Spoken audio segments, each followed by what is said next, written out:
managed to keep CPLs pretty much steady over these 5 years, which is an achievement in and of itself, through optimizing the creativity, the creative process of capturing those leads and working on generating more value out of every click that we buy. One thing that I'd like to give all of you today is that Native does not scale overnight. My goal in the last 2 years has been consistency, and we've been able to grow our ad spend month on month since we started the agency in early 2021. If you give users that are reading your article the sense that they're going to miss out if they don't click on your call to action today, they're going to miss out if they don't generate a lead, if they don't buy your product, you are much more likely to sell something on Native. Create about 1 million leads next year for a single client. There's a lot that goes into a project like this. We're going to be spending upwards of $35 million or euros in the German market in one year. It was a process. We've been doing this since 2018. They gave us $200,000 in the first year. It really wasn't a lot of money, but we worked with this client to slowly but surely unlock more budget. We've managed to keep CPLs pretty much steady over these 5 years, which is an achievement in and of itself, through optimizing the creativity, the creative process of capturing those leads and working on generating more value out of every click that we buy. We're talking about a big corporate. I don't know how many of you have worked with big corporates in this room, but they're not easy. If you tell them something that in your head as a marketer makes complete sense, it'll probably take them 3 years for them to realize that you were right all along. It takes time. So our goal here was to do as much of the work on our end as possible to provide value for the client while they catch up and realize, hey, listen, what these guys are saying makes a lot of sense.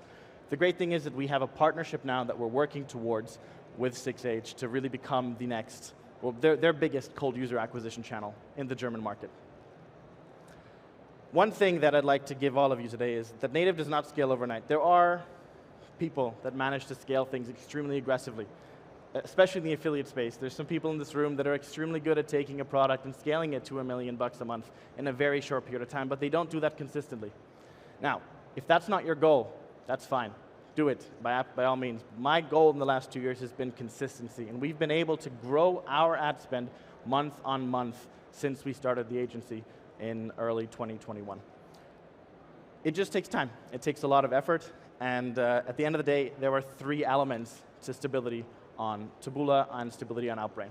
It's the context, which is the ad, where you're running, how you're running, the content, where you're sending them to afterwards, and then the offer. And this doesn't have to be the offer page, it can be multiple steps, but it's really what you're offering the users that click through your landing pages. It needs to be something concise, but the beginning of every native ad campaign is context. Let me give an example here. We have a car insurance company. I don't know how many people have run car insurance companies, car insurance lead gen in the past. There's not a lot of margin, and oftentimes the clients will have very similar products. If you're working directly with a brand, chances are that their product is 1% different than 99% of the other products out there. There's not a lot of product differentiation. So the goal here is to identify a problem that is solved by the product, or at least provide perceived value in what people are getting with this product. So if there are 3 problems that are solved by this car insurance brand, it might be that car insurances are expensive. Prices are going up. Is that something we can use in an ad? There are sketchy insurance companies. If you get into an accident, you're going to be paying a lot more money than the $5 more a month than you'd wish you'd be paying with this company. And there's high deductibles. Depending on where you are and which market, this might play a larger or a smaller role. Let me go back, sorry. The ads that you can make out of these 3 problems are quite straightforward. You have 3 ads, one that says the car insurances really help you when you need it.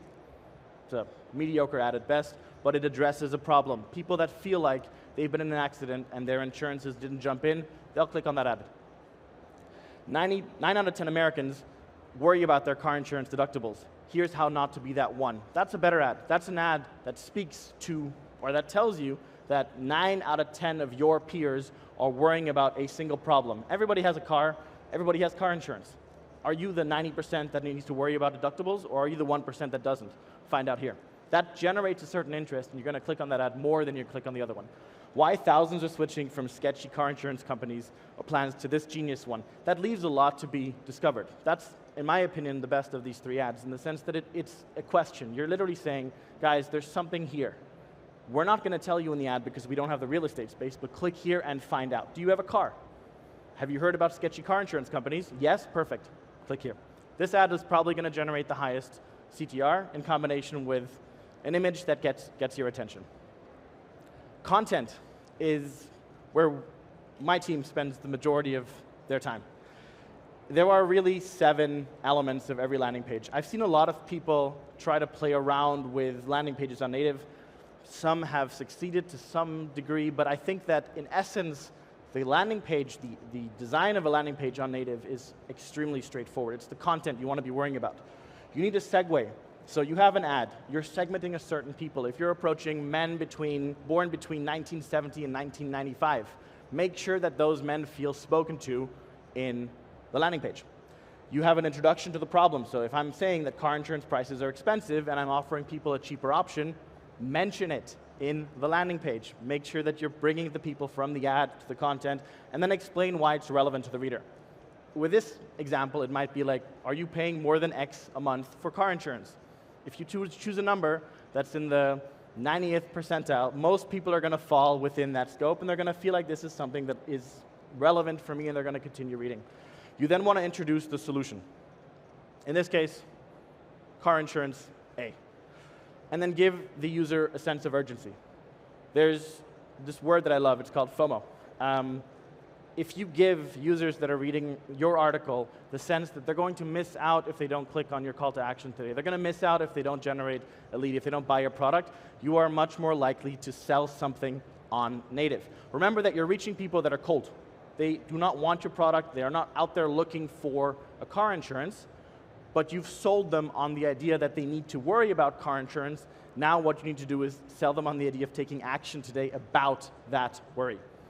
Testimonials and social proof always help. We normally have a sidebar below the call to action, something along the lines of people telling their experiences of how amazing this car insurance is, and then a call to action. Gamify your call to action or offer some sort of discount. We had, I think it was HelloFresh. We gave people, it's sent to the same page, but they had 4 options, 4 buttons to click on. All the buttons led to exactly the same offer page, but we managed to increase landing page CTR by 40% by giving the people the illusion of choice. It's that simple. The content was the same, the call to action offered 4 different meal packages, and CTR went up. It's not difficult, play around with it, use a tracker like Volume, and split test your offer pages, your landing pages, and your call to actions. The last of these 3 elements for the native ad campaigns is the offer.